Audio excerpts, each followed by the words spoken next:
धमाकेदार खबरों की दुनिया में आपका स्वागत है। आज हम आपके लिए लेकर आए हैं वो सारी बड़ी खबरें जिन पर टिकी है देश और दुनिया की नजरें।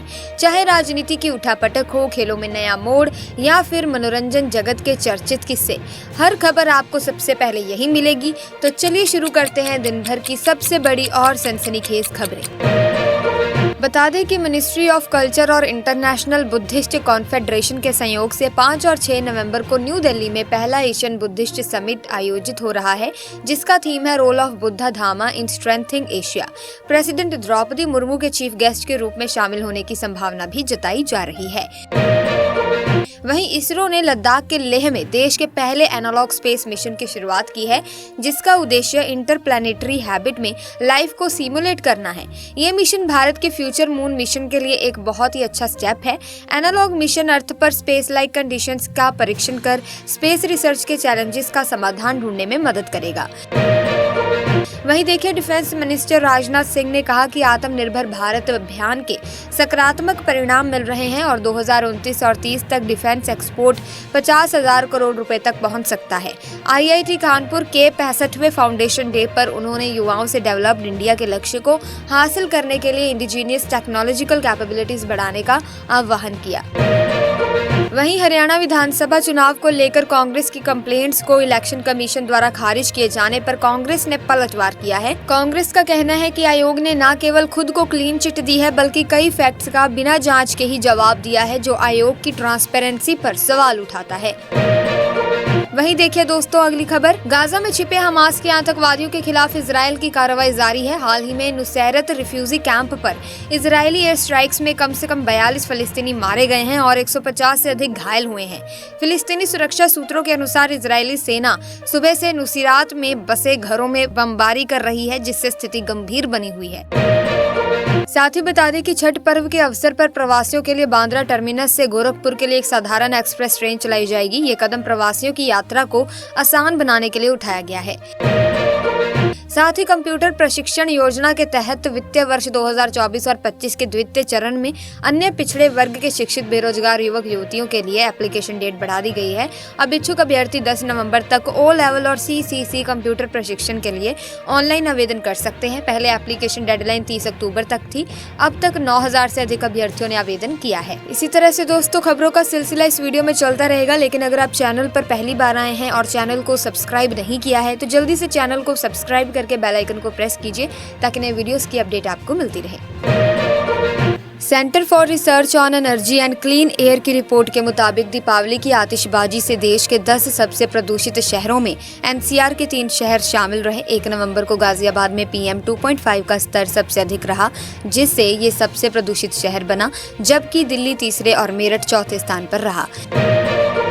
झारखंड में इस बार असेंबली इलेक्शंस के लिए 13 और 20 नवंबर को वोटिंग है। अब जैसे जैसे तारीख पास आ रही है दोस्तों, नेताओं की रैलियां भी बढ़ती जा रही हैं।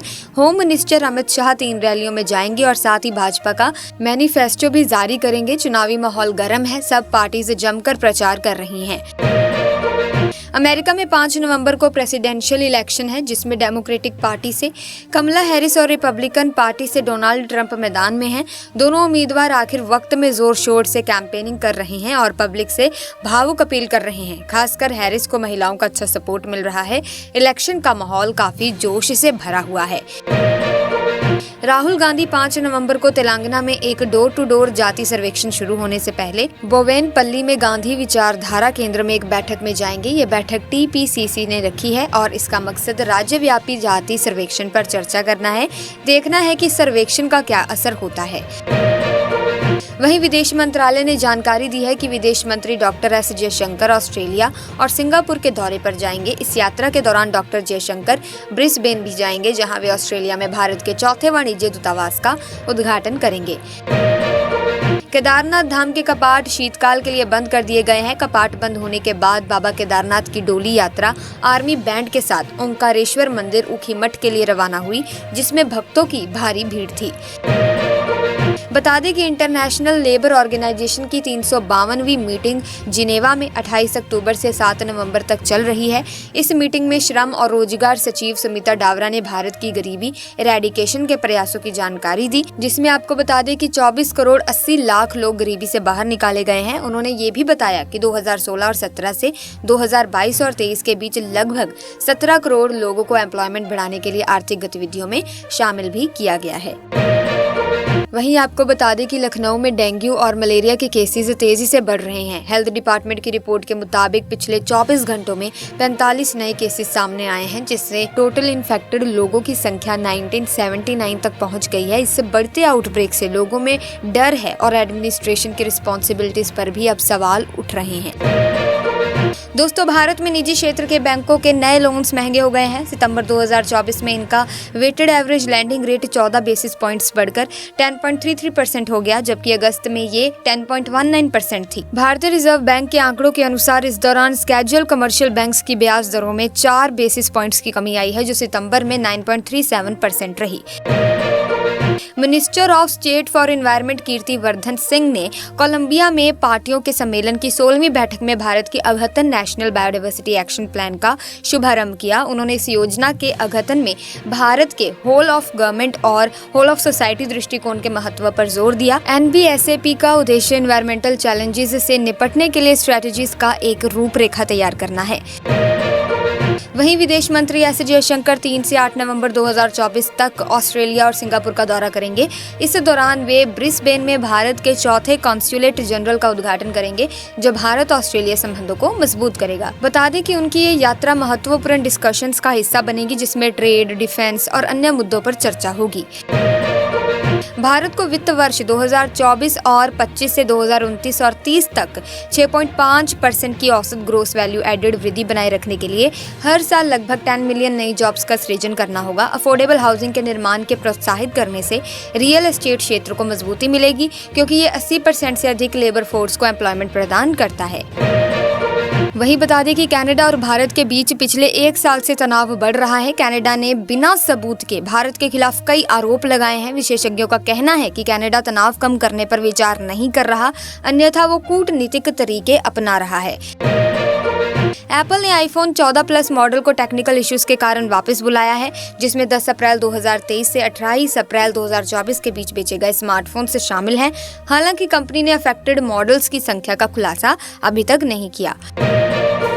ओला इलेक्ट्रिक ने ग्राहकों की शिकायतों को दूर करने के लिए नए सर्विस सेंटर खोलने का डिसीजन लिया है। कंपनी अपनी सर्विस में सुधार के लिए सर्विस सेंटर की संख्या में 30% से अधिक का इजाफा करेगी। ये कदम ग्राहकों के पोस्ट सेल एक्सपीरियंस को बेहतर बनाने के लिए उठाया गया है।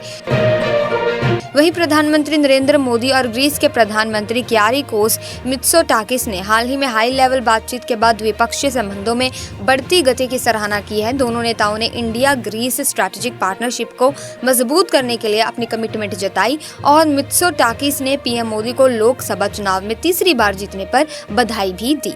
इसी के साथ खबरों का सिलसिला इस वीडियो में चलता रहेगा, लेकिन अगर आप चैनल पर पहली बार आए हैं तो चैनल को सब्सक्राइब कर लें, बेल आइकन को प्रेस कर लें ताकि वीडियोस की अपडेट आपको मिलती रहे। साथ ही किस राज्य से आप इस वीडियो को देख रहे हैं कमेंट सेक्शन में जरूर बताएं, ताकि आपके राज्य से संबंधित खबरें भी आप तक हम पहुंचा सकें। इसी के साथ बता दें कि भारत और न्यूजीलैंड के बीच हुए इस मैच में न्यूजीलैंड ने 25 रन से जीत हासिल की। भारत की पहली पारी 263 रन पर खत्म हुई, जबकि न्यूजीलैंड की पहली पारी 235 रन पर सिमट गई थी। ये मुकाबला काफी रोमांचक रहा दोस्तों, लेकिन एंड में न्यूजीलैंड ने बढ़त बना ली। एक विशाल डायनासोर को पेरिस के चातेयू डी डैम्पियरे एन येवेलिन्स में प्रदर्शित किया जाएगा। ये प्रदर्शनी जुलाई में शुरू हुई थी और तब से इसे देखने के लिए 40,000 से अधिक लोग आ चुके हैं। ये डायनासोर 3 से 16 नवंबर तक सार्वजनिक प्रदर्शनी के लिए उपलब्ध रहेगा, तो अगर आप पेरिस में हैं तो इसे देखने का मौका ना चूकें। दिल्ली के पूर्व मुख्यमंत्री अरविंद केजरीवाल ने कहा है कि यदि उनकी सरकार 2025 में फिर से बनती है तो सभी के पानी के बिल माफ कर दिए जाएंगे और जीरो बिल आना शुरू हो जाएगा। उन्होंने ये भी कहा कि उन्हें राजनीति नहीं आती, बल्कि वे ईमानदारी से काम करना जानते हैं। साथ ही दोस्तों, हरियाणा विधानसभा चुनाव को लेकर कांग्रेस की कंप्लेंट्स को इलेक्शन कमीशन द्वारा खारिज किए जाने पर कांग्रेस ने पलटवार किया है। कांग्रेस का कहना है कि आयोग ने न केवल खुद को क्लीन चिट दी है, बल्कि कई फैक्ट्स का बिना जांच किए ही जवाब दिया है, जो आयोग की ट्रांसपेरेंसी पर सवाल उठाता है। बता दें कि छठ पर्व के अवसर पर प्रवासियों के लिए बांद्रा टर्मिनस से गोरखपुर के लिए एक साधारण एक्सप्रेस ट्रेन चलाई जाएगी। ये कदम प्रवासियों की यात्रा को आसान बनाने के लिए उठाया गया है। झारखंड में इस बार असेंबली इलेक्शंस के लिए 13 और 20 नवंबर को वोटिंग है। अब जैसे जैसे तारीख पास आ रही है, नेताओं की रैलियां भी बढ़ती जा रही हैं। होम मिनिस्टर अमित शाह 3 रैलियों में जाएंगे और साथ ही भाजपा का मैनिफेस्टो भी जारी करेंगे। चुनावी माहौल गर्म है, सब पार्टी से जमकर प्रचार कर रही हैं। साथ ही बता दें कि राहुल गांधी 5 नवंबर को तेलंगाना में एक डोर टू डोर जाति सर्वेक्षण शुरू होने से पहले बोवेनपल्ली में गांधी विचारधारा केंद्र में एक बैठक में जाएंगे। ये बैठक टीपीसीसी ने रखी है और इसका मेन मकसद राज्यव्यापी जाति सर्वेक्षण पर चर्चा करना है। अब देखना दोस्तों ये होगा कि इस सर्वेक्षण का क्या असर होता है। इसी के साथ बता दें कि केदारनाथ धाम के कपाट शीतकाल के लिए बंद कर दिए गए हैं। कपाट बंद होने के बाद बाबा केदारनाथ की डोली यात्रा आर्मी बैंड के साथ ओंकारेश्वर मंदिर ऊखीमठ के लिए रवाना हुई, जिसमें भक्तों की भारी भीड़ थी। इसी के साथ आज की वीडियो में बस इतना ही। आई होप वीडियो आपको इन्फॉर्मेटिव लगी होगी। अगर हाँ तो इस वीडियो को लाइक करें, शेयर करें, चैनल को सब्सक्राइब करें। Thanks for watching.